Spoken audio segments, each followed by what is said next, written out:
किसी भी रंग के कोई भी पहन सकता, किसी के बाप का रंग नहीं है। अगर तुम्हारा रंग है तो एक रंग बना के दिखाओ, सारे रंग प्रकृति ने बनाए और सबका उन पे समान अधिकार है। कपड़ों पे, रंगों पे कब्जा जमाते, दूसरों के मठों पर कब्जा जमाते, दूसरे के बुद्ध को भगवा करके मूर्ति बना देते हैं। तो तुम्हारा अपना कुछ है, कुछ मेहनत करके बनाओ भी, या कब्जा जमाना ही आता तुम लोगों को? कह रहे भगवा का अपमान हो गया देश में। अब देखो यहाँ कितने लोग ही कारपेट जो है ना नीचे भगवा रंग की, आप भी खड़े हो, मैं भी खड़ी हूँ, तो हो सकता है हम सब पे भी जो है वो विरोध कर दें। कितने देश के अंदर, विदेश के अंदर क्या भगवा रंग जितनी जगहों पर इस्तेमाल हो रहा है, इतने सारे बाबा भगवा रंग पहन के महिलाओं की तरफ गंदी नजर रखते हैं, बलात्कार कर देते हैं, तो तब भगवा का अपमान नहीं होता? भगवा का अपमान नहीं हुआ है। ये कुछ भीड़ को इस्तेमाल कर रहे हैं कि कितनी मूर्ख है, कितनी हमारे हिसाब से चलती है। कह रहे हैं देश में भगवा को लेकर कुछ लोग ऐसे हैं जो इसको बदनाम कर रहे हैं, एक बड़ा षड्यंत्र है ये। भगवा को तुम्हारे बस की नहीं है बदनाम करना, क्योंकि भगवा बुद्ध ने अपनाया लेकिन उन्होंने उस पर कब्जा नहीं किया। भगवा को इस देश के अंदर, दुनिया के अंदर सबसे पहले बुद्ध ने अपनाया, और आज भी सारे बौद्ध भिक्षु आप देखेंगे कि भगवा रंग में होते हैं। इन्होंने भगवा रंग को कब्जा करने के लिए ड्रामा करा है कि ताकि कल को कह सके कि हिंदुओं का रंग है। इसकी सुरक्षा हमने की है। तो आपको कोई गाने में दिक्कत नजर नहीं आती? अरे वो गाना कोई सा भी गाए, पहली बात तो ये वो ब्राह्मण है, अगर गाना वो गा रही है, बिकनी वो पहन रही है, तो उसका पुतला फूको ना भाई कि भाई तू क्यों कपड़े ऐसे पहन रही है। मैं तो भैया तुम विरोध किसका अपना रहे हो? अपनी बेटियों को रोक लो ना, वो अपनी बेटियों को फिल्मों में जाने से रोक लो, इंडस्ट्री में जाने से रोक लो। वो तुम्हारे बस की दम नहीं है, तुम वो कर नहीं सकते, तो तुम्हारा क्या काम है? आम पब्लिक को भड़काने के लिए तुम लोग लग जाते हो। शाहरुख खान का विरोध कर रहे हो, विरोध करना दीपिका पादुकोण का करो।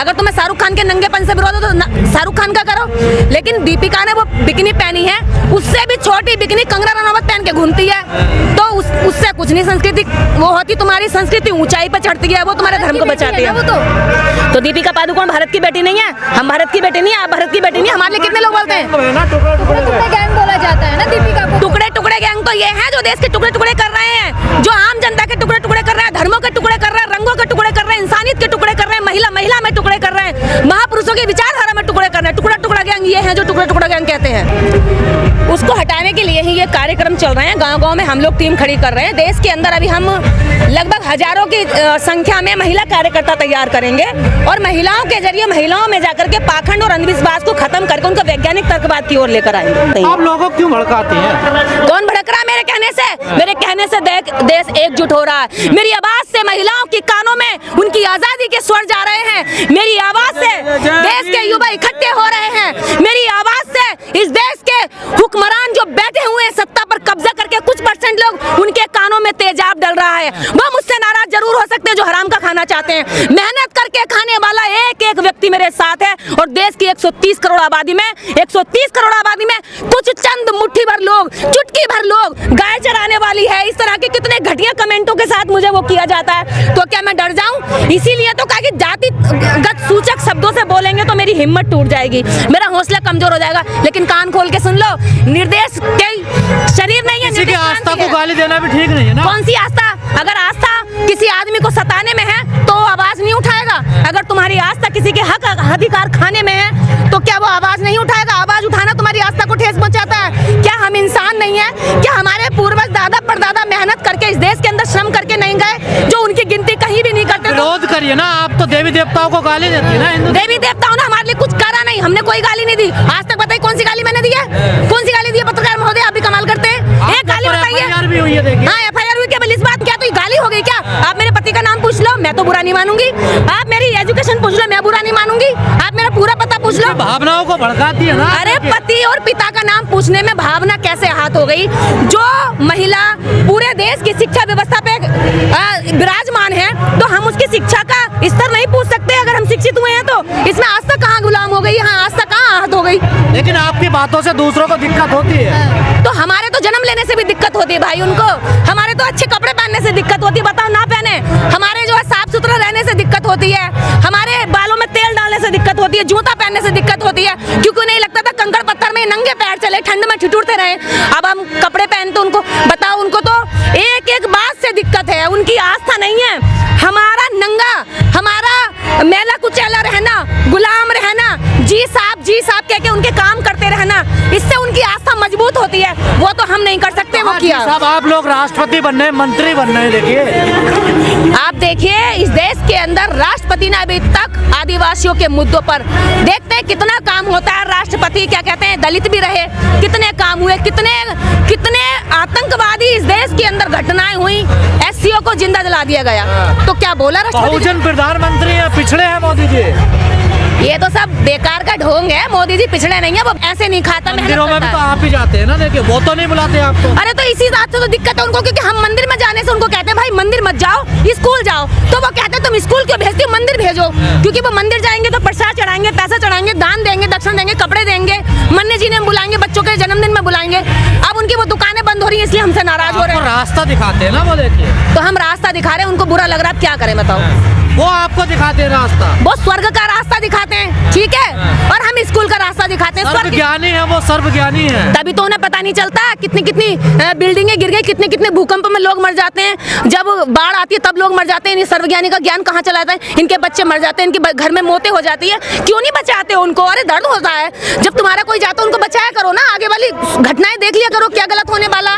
लेकिन वो घटनाएं नहीं देखते हो, तुम कितने दोग ले हो, बस पैसा खाने के लिए तुम लोगों को उल्लू बनाते हो। आप लोग इकट्ठे तो होते, कोई रिजल्ट तो निकलता नहीं। अरे और कैसा रिजल्ट निकलेगा? इनके क्या कहते हैं, हवाएं उड़ी हुई हैं। ये हवाएं जो उड़ी हुई है ना, ये परिवर्तन की हवाएं उड़ रही हैं। देखिए सत्ता में आने के लिए सामाजिक परिवर्तन बहुत जरूरी है, और सत्ता में आकर के बहुजनों ने 4 बार देख लिया है। दिन में प्रोग्राम करें, शाम को मंदिर चले जाओ। कोई जाता होगा 1-2 तो उसको पकड़ कर वहीं पे मारो, सारों को जाने हैं, उसको वहीं पे पकड़ो और उसका वही सबक सिखाओ, उसका करो। इन कैमरों के आगे पोस्टमार्टम भाषण देने में सब तो जितने भी हैं उनका पकड़ो ना। ये कैमरा कहे के लिए लेके घूम रहे, वही लगाओ कैमरा, ये दिखाओ ना, आप इनका दोगलापन भी दिखाओ। हमारी आस्था है। मैं ये नहीं कह रही हूँ कि मैं केवल दुश्मनों को बोलूंगी, जो समाज में घुसे हुए दुश्मन है उनके भी खिलाफ ये काम है। जब तक वो प्योर नहीं होंगे, जब तक प्योरिटी का काम नहीं होगा, तब तक ईमानदारी से परिवर्तन नहीं आएंगे।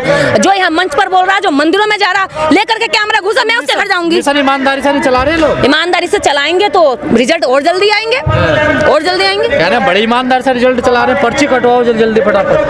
हाँ तो पर्ची जहाँ कटाने की जरूरत होगी मैं कटेगी। दान पेटियों में भी तो जाता है, वहाँ तो गुप्त दान जाता है। जब कोई गुप्त बात रख ले तो बहुत बड़ा हंगामा हो जाता है, लेकिन गुप्त दान वहाँ जा रहा, दान जा रहा तो वो नहीं जा रहा है क्या? करोड़ों अरबों रुपए वो तो इतने बड़े संगठन है, बड़ा मोटा चंदा आता है देश से नहीं विदेशों से भी, उनका कोई हिसाब किताब होता है कभी? होता होगा, उनकी कमेटियों में होता होगा, ये आम जनता में थोड़ी दिए जाते हैं हिसाब। बीजेपी के पास अरबों खरबों की फंडिंग है, कोई वो दे रहा है क्या आपको हिसाब? आपको बताओ कितना हिसाब पता है? 1-1 करोड़ का 1-1 जिले में बना हुआ है।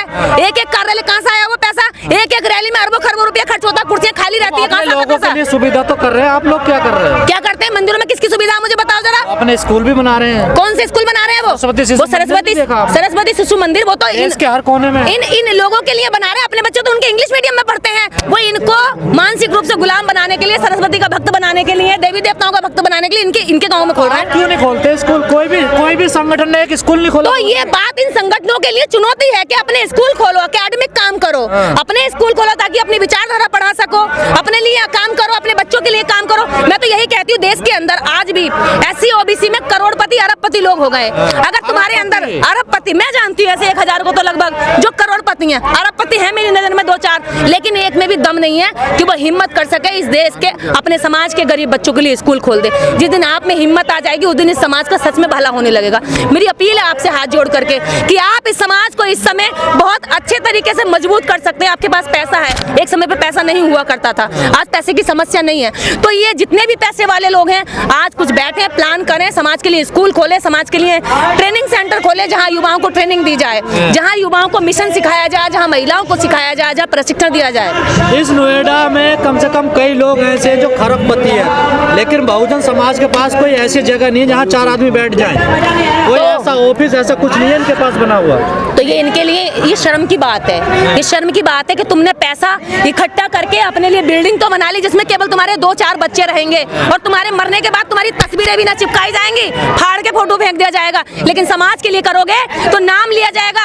आज लोग अपने बाप का जन्मदिन भूल जाते हैं, लेकिन बाबा साहब डॉक्टर अंबेडकर अपने महाबाप का नाम याद रखते हैं, उनकी जयंती याद रखते हैं। कारण यही है कि उन्होंने अपने बच्चों के लिए महल नहीं बनाया, इस देश के 6 करोड़ दलित रसूलों के महल बनाने का व्यवस्था किया। तो आज सारे लोग उनको याद करते हैं। तो मेरी पैसे वालों से भी ये रिक्वेस्ट है कि पैसा लेकर नहीं जाओगे, मरोगे तो इतनी 2 गज की जमीन में दफन हो जाओगे, इतनी लकड़ियों में फूंक दिए जाओगे, लेकिन मरने के बाद आपके काम याद किए जाएंगे। कुछ ऐसा कर जाओ इस दुनिया से जाने से पहले कि ये समाज बच जाए, ये पीढ़ियां बच जाएं, ये बर्बाद होने से, डूबने से रोके जा सके।